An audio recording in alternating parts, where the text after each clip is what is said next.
I know, down to the cent, how much it costs to cross the river of death.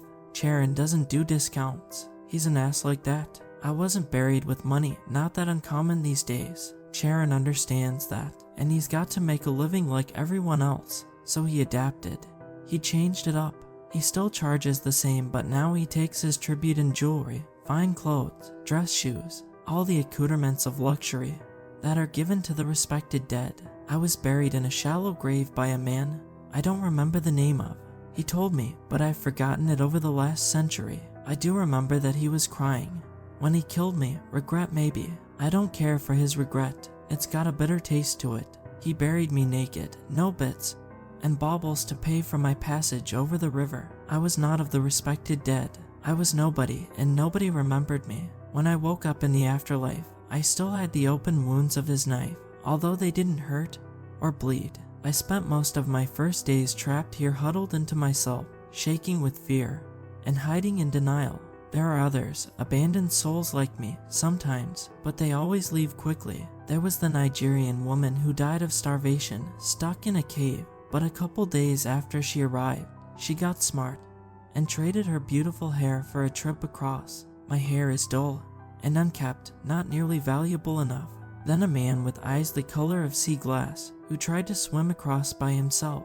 He stepped past the line of silver stakes that kept the souls of the river contained within it, and the dam tore him to shreds instantly. I've got a piece of his arm hidden somewhere. I talk to it sometimes. There must be other rivers, other Charons, because there are never more souls to cross than can fit in the boat. Maybe those other rivers look like the staircase of heaven, or the cycle of reincarnation, and I just got unlucky enough to end up with the only gates to the afterlife that require payment. I don't know if this message is going to go through. Charon gets a day off once every 10 years, and this decade he went up to the overworld, teleporting there by using the Mickey Mouse watch that he always wears wrapped around his wrist. He spun the little knob once, twice, and then he shimmered into nothing.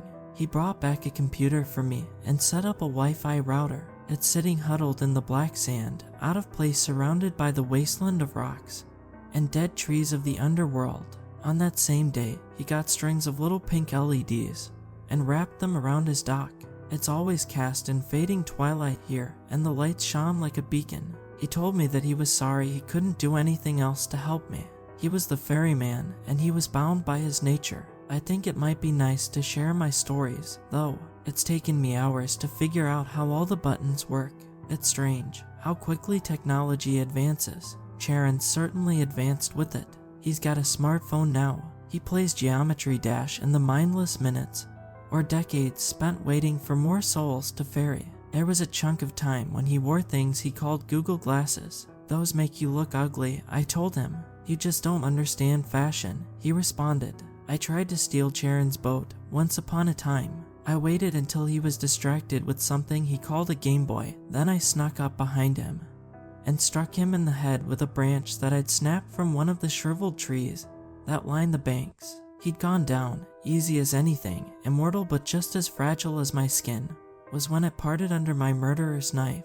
He dropped the oar when I hit him, and it fell into the river, then sunk away into the depths. So I paddled with my hands. I took up the water in my palms and pushed it behind me while the damned gripped my fingers, trying desperately to pull me in. It was a sacrifice, Ben. Knees pressing indents into the bottom of the boat, my arms splayed out to either side. I pressed prayers into the water with my bare hands and didn't look away from the shoreline, the shore that would finally take me from this awful limbo. I didn't care where I went after, I was just tired of the endless waiting. But the land never drew closer. I put all my strength into it, really buckled down and did the work, but I was just drifting in place, alone, and conquered by the river. Charon came to claim his ferry when he woke up. Turned out he had a spare boat. Surprise, surprise. He commanded the boats together and wrapped one big hand around my throat. He held me up over the river while I clawed at his wrist with my fingernails. I should really just drop you in. I choked because unfortunately the dead can still feel pain, trying to beg him for mercy with my eyes. I remembered what had happened to the people who had tried to swim across, and I was terrified of ending up like them. He sighed, then tossed me in the back like a sack of flour and took me back to shore. It makes sense. In retrospect, he never would have killed me. He got lonely too. Another time, I tried to steal his watch. He'd learned from the boat incident and was always careful to keep an eye on me when I was around, so I had to wait until his guard was down. I wrapped my fingers around the knob and spun it like I'd seen Charon do, filled with hope for the first time in decades. Nothing happened. I sobbed once and kept spinning the knob. Charon stood with his hands in his pockets, pity in his eyes. "I'm the Ferryman. It only works for me." I screamed at him, wordless, and threw the watch into the sand. I gathered stories from the souls passing through, just as a way to pass the time. Fred swirled a small intestine around his finger, thoughtfully, like a piece of hair. He'd been killed by a bear in Yosemite, a freak accident, he said. They were usually so timid. His gut had been torn open by its teeth, and he had to keep a hand pressed over his stomach at all times to keep his organs on the inside. He had worked at a morgue before, and he told me macabre stories of death, about tashed and wireless sclerotique, and gases escaping that made it look like the victim was still alive. That's what I'd call out to the other guys. "I've got this body in that back that's starting to breathe again. Wanna see?" Fred said, and of course the answer was always yes. Fred decomposed at the bottom of a trench. He had nothing to trade for a trip either. During his 3rd year, he remarked on the silver stakes driven into the banks of the river, the only things binding the damned, then stepped over them and tried to swim the river. When the remnants of his body finally washed up on shore, they practically crumbled to dust beneath my fingers. Vanessa cracked her head open when she fell down the stairs in her house. I can see her brain tissue because of the caved-in dent at the back of her head. She had a necklace that she had been buried with, but she didn't want to get on the boat, and Charon didn't force her. She sat beside me for days and mumbled to herself. "You should get on the boat, Vanessa," I said to her. She didn't respond, but when I guided her towards the dock, she didn't resist. Charon pulled the necklace from her unresisting fingers, stuck it into his money pouch, and got her settled on one of the benches. As he pushed off from the dock with his paddle, she turned to me, her eyes suddenly clear. "Everything is already dead here. Everything except the bugs who stick their heads out of the ground. They gossip. I hear them when they run under my fingers and burrow under my nails," she told me. I just smiled and nodded. Vanessa seemed to like it when I smiled. We got an earthquake a couple weeks after Vanessa left. They happened sometimes. I had no idea why, and if Charon knew, he wasn't telling. He was trying to pull his boat out of the wild waves of the river before it got bashed against the dock, and only somewhat succeeding.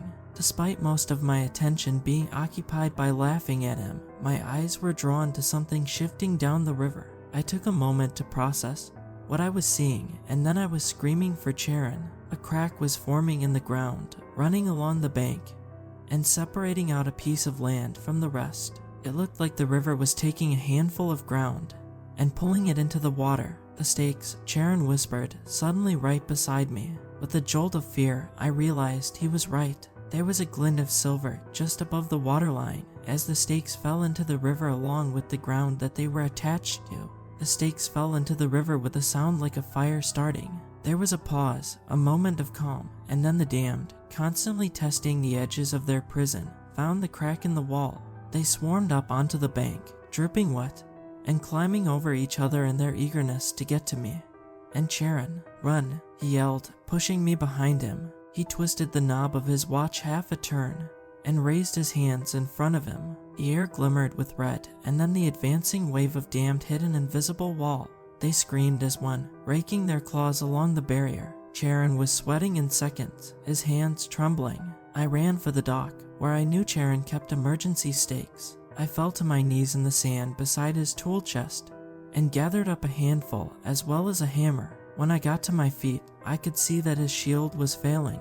A claw slipped through, or the end of a tail. A dam managed to fit its entire upper body through the barrier before Charon managed to push it back. We didn't have much time.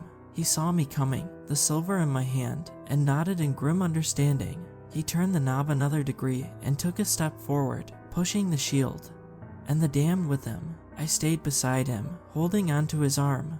When he stumbled, I tried not to look at the damned. I was barely holding on to my courage without the sight of them literally foaming at the mouth as they tried to get at me. We reached the bank. The damned were being pushed back into the water, yowling the whole way. I gripped a stake and drove it against the hard rock above the water, using all my strength to hammer it in. One of the damned got through the shield, swiping out for me with its claws. I flinched back, dodging most of it, but it still managed to score a line across my thigh. It leapt for me, and I swung the hammer against its skull, hitting it out of the air. It landed hard and kept twitching, trying to get back up. I stepped over it, moving awkwardly from the cut it had put in my leg, and smashed it to pieces until it stopped being able to move. It was still conscious. Technically, I couldn't kill something that was already dead, but its body was so torn to pieces that it couldn't make its limbs move. That was for Fred, I told its shattered remains. Hurry up, Charon said through gritted teeth. He had fallen to his knees at some point, and the barrier was sputtering. I moved to the next spot, drove a stake in, then the next. The stakes couldn't be more than 3 meters apart. They had originally been spaced at exactly that distance, but I didn't have time to be more exact, and just hoped that they were close enough.